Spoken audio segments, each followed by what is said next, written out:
श्रोताओं, बिजली चोरी पर अंकुश लगाने के लिए मध्य क्षेत्र विद्युत वितरण कंपनी ने इनामी योजना शुरू की है। इस योजना में किस तरह से बिजली चोरी की जानकारी देने वाले को पुरस्कृत किया जाएगा, आइए जानते हैं बिजली कंपनी के जनसंपर्क अधिकारी मनोज द्विवेदी से।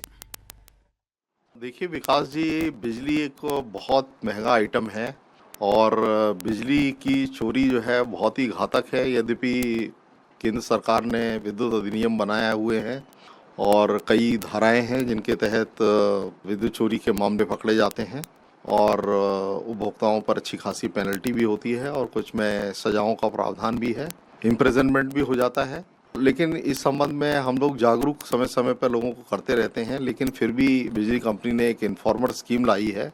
इस स्कीम के तहत जो है, जो आम लोग हैं, यदि वो बिजली कंपनी को सूचना देते हैं तो उन्हें पुरस्कृत किया जाता है। इसी प्रकार जो हमारे कर्मचारी हैं, जो बाह्य स्रोत के कर्मचारी हमारे यहाँ इस समय 16,000 से भी ज़्यादा कर्मचारी मध्य क्षेत्र में काम कर रहे हैं, इनके लिए भी स्कीम लेके आए हैं। इस स्कीम के तहत किस तरह से वो सूचना दे सकते हैं और उन्हें जो बिजली चोरी पकड़ी जाती है उसका कितना फीसदी पारितोषिक के रूप में दिया जाता है? देखिए, जो बाहरी इन्फॉर्मर हैं, उनको, जो बिजली कंपनी से बाहर के हैं, उनको हमारी वेबसाइट, जो कंपनी की वेबसाइट है portal.mpcz.in पर जाना होगा और उसमें इन्फॉर्मर स्कीम का एक चैप्टर है, उस पर जाके उस लिंक पर वो क्लिक करें और अपनी इन्फॉर्मेशन दें। और उनकी इन्फॉर्मेशन यदि सफल पाई जाती है और चोरी पकड़ी जाती है तो जो कुल राशि का जो बिजली का बिल होता है, उसमें से जो रिकवर्ड अमाउंट है उसका 10% उनके खाते में जमा कर दिया जाता है। जो आउटसोर्सिंग कर्मचारी हैं या जो बिजली कंपनी के अधिकारी कर्मचारी हैं, वो अगर जानकारी देते हैं और सूचना सही पाई जाती है तो उस स्थिति में किस तरह का पारितोषिक है?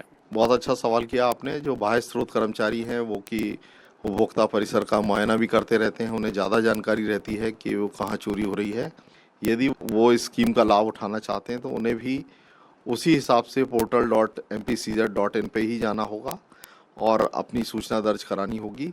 और यदि वो सूचना सही पाई जाती है तो जो राशि वसूल होती है उसका 2.5% उनको इंसेंटिव के रूप में दिया जाएगा और वो उनके खाते में वार्षिक या अर्धवार्षिक आधार पर जमा कर दिया जाएगा।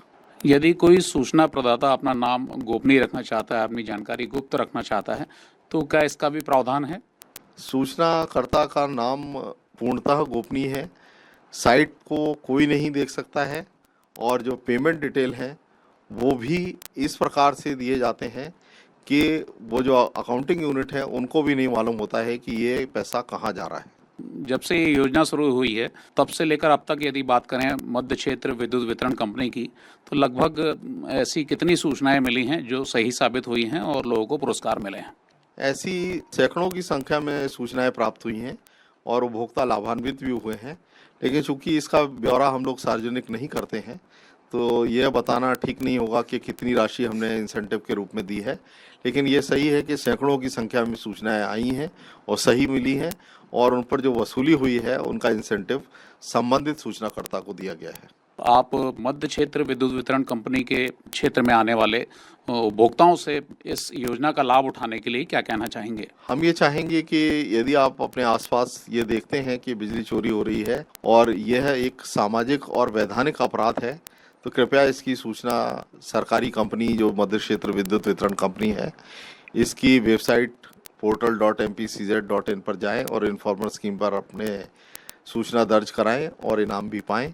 और साथ ही जो है, आप लोगों को जागरूक भी करें कि बिजली चोरी करना अपराध है, संज्ञेय अपराध है, इसमें जेल भी हो सकती है, ताकि लोग जागरूक हों और बिजली चोरी जैसी कुरीति से बच पाएं। द्विवेदी जी, हमसे बातचीत करने और इन तमाम जानकारियों के लिए आपका बहुत बहुत शुक्रिया।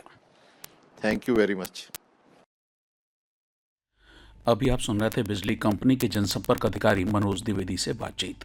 तो श्रोताओं, यदि आपके आसपास कहीं बिजली चोरी हो रही है तो इसकी जानकारी देकर अब आप इनाम भी पा सकते हैं।